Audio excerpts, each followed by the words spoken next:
It was what happened at the victory ceremony, when Tommie Smith and his fellow black American John Carlos, who came third, received their medals.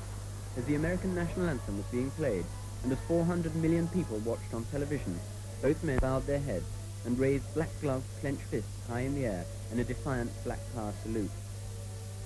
At that moment, for Tommie Smith, winning an Olympic gold medal, smashing a world record, and making a powerful political protest, all added up to what must have seemed the happiest day in his life. Tommie Smith, the fastest man in the world, has ended up here in the northern industrial town of Wakefield. Circle. Bring it around, bring it all the way around. Ready? Begin. 1, 2, 3. 1, 2, 3. Bring them up like you're shaking hand with your fellow man, right here. The big race will be run at the Wakefield Trinity Rugby Stadium, and these young local athletes who will be competing in some of the other events are taking the chance to pick up some valuable training tips from the master. Think for yourself, so I want to hear it this time. Okay, now we're going to do something we call toe touches.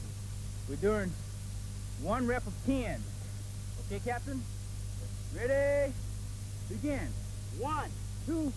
But a bumpy rugby field in the north of England with barely enough distance to pull up in at the end of the race is a far cry from the multi-million-pound international track where Tommie Smith established no less than 11 world records. Yet this is how far he has fallen in just 4 years. 4 years in which he's been thrown out of the US athletics team, his marriage has broken up, he's been spat at in the streets, and has received more than 50 threats on his life. Had I been a good boy in Mexico, I could have probably been monetarily richer, and I would probably have been a bigger figure than I am right now. But yet and still, I would have to fight myself from the inside. The feeling that I would have had I not, it was the feeling. And I'm looked down upon by probably most Americans because of my feelings I conveyed those feelings in Mexico City.